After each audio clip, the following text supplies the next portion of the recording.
G'day guys, and today, our third installment in Smashing Subjectivity. Today we're going to be looking at the application of subjective ethics. So I'll give you a little bit of a background for this video. I was discussing with a good friend ethics, of course, rigmaroling her relentlessly about her ethics being subjective. I was saying, if you want to do X, then if someone wants to do anti-X, who wins? No one really. You need to have some sort of objective standard in order to control people's behaviour and determine what is right and wrong. And she essentially turned around to me and said, but I don't need objective ethics. And I thought that was very interesting, so I asked why she thought that, and we started a new discussion. So essentially what I got out of it is that for her personally, she doesn't need objective ethics because she doesn't go around debating communists and such. All she needs to do is make sure she's essentially not murdering other people. And yeah, that kind of works for her, and I sort of teased out the idea that perhaps, for her at least, objective ethics, she could see them as a sort of an over-evolution. Why put in all that effort reading books and doing all this research and that sort of thing when what she's doing is pretty good? You know, she doesn't go around punching people and stuff like that. She doesn't need to fix her ethics that badly. So objective ethics to her could seem like an over-investment in time, an over-evolution. Think of a bird. If a bird needs a 10-foot wingspan to fly, why would it need to evolve a 12-foot one? And indeed, a 12-foot one could actually be a detriment to its survival. It couldn't fit in as a tight spaces and things like that. So faced with this new idea, I began to roll it over in my head and give it a good think.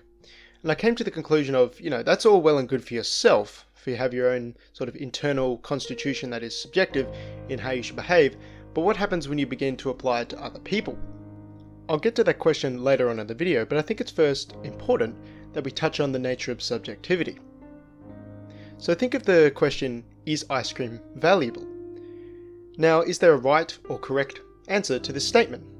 Well, unless you're a bit off in the head, the answer is no. There is no right or correct statement, or answer I should say, to the question, is ice cream valuable?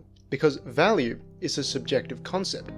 If we think about ice cream, on a really hot day, ice cream's pretty damn valuable. You'll fork out, a bit of cash for that sort of thing.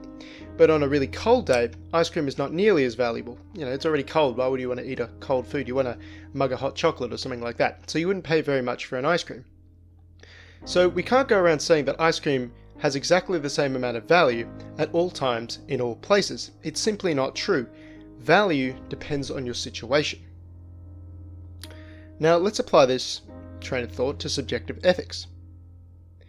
If someone's ethics are said to be subjective, then they cannot be said to be true. Because in subjectivity, as I've already said, there is no right or correct answer. It's a relative sort of thing based on your personal situation.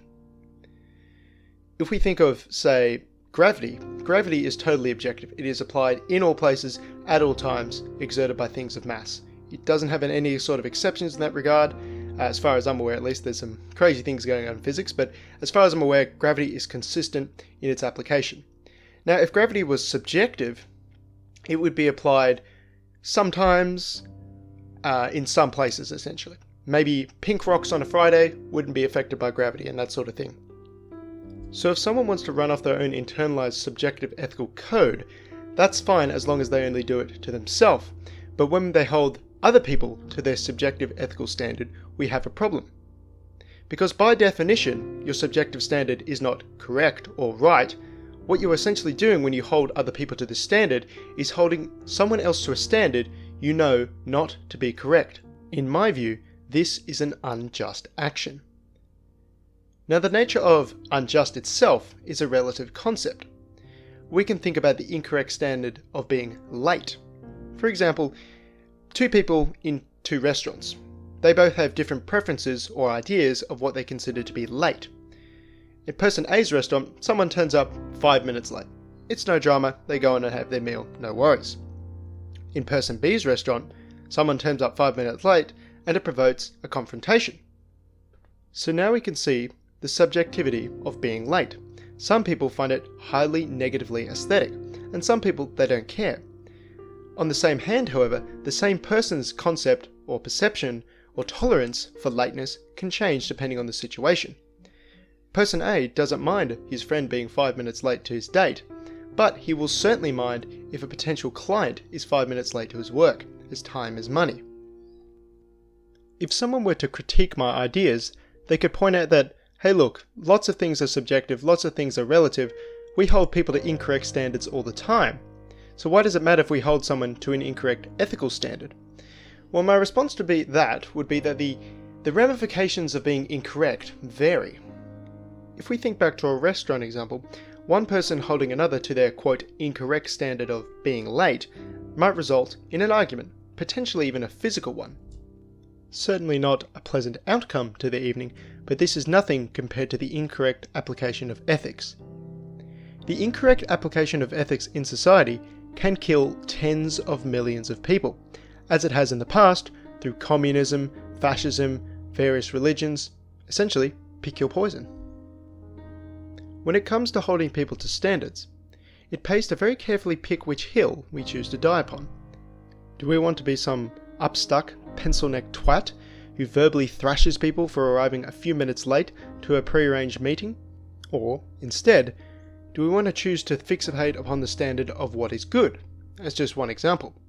Determining what is good is one of the most fundamental aspects of society, and I would dare say one of its most important. Once you begin to think about and think upon grand, far-reaching ideas such as what is good, your past actions, the past standards you held people to, a lot of them can become pretty petty, with the benefit of hindsight, of course. You'll think back and think, oh, why did I even bother, agonizing at this minuscule standard to hold someone to when I have no idea what even is real, what even is true, and what even is good. In this, I hope I have demonstrated the power of philosophy to be an incredibly liberating force within your own lifetime. It gives you a unique and worldly perspective on how small you are and ultimately how little you know. So that's about all I have for you today, guys. I hope you enjoyed the video. If you have anything to add to this discussion, anything I've got wrong, anything you think I've missed, anything you want to improve upon, like, hey, this example could be way better, why don't you do this? You could have saved a whole minute of video time. I'd be happy to hear it in the comments below. Shred my ideas. If they're wrong, I want to hear that they're wrong so that I can get a better idea of how the world works. Thanks all for sticking around, and have a good one.